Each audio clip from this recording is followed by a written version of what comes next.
شفاء للصدور وشفيعنا يوم النشور.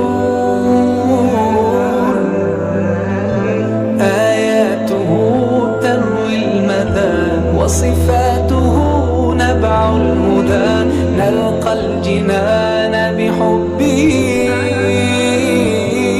لن تستقيم حياتنا إلا به.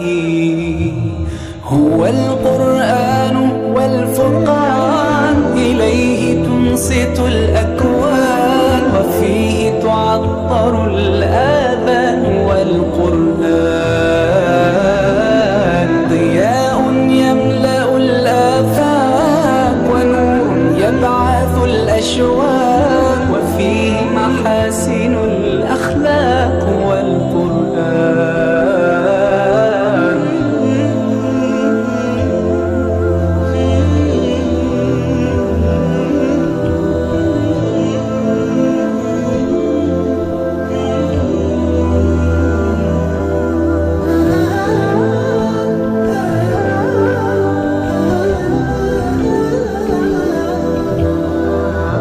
يهتدي الحيران فيه، والنفس كم حنت إليه، يعلو ولا يعلى عليه.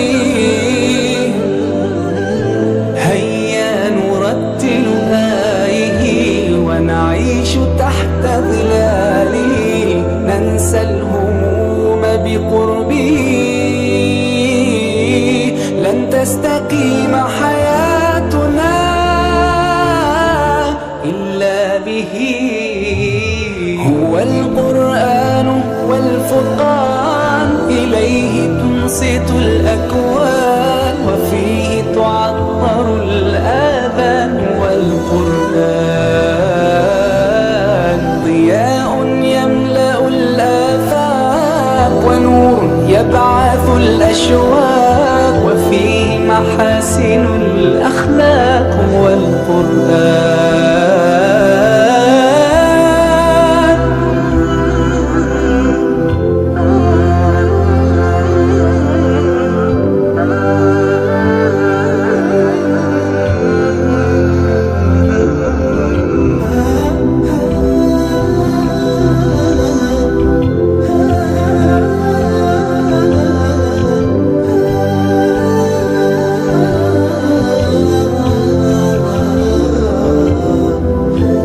أسعد به قلوبنا، واغفر به ذنوبنا، واشرح به صدورنا.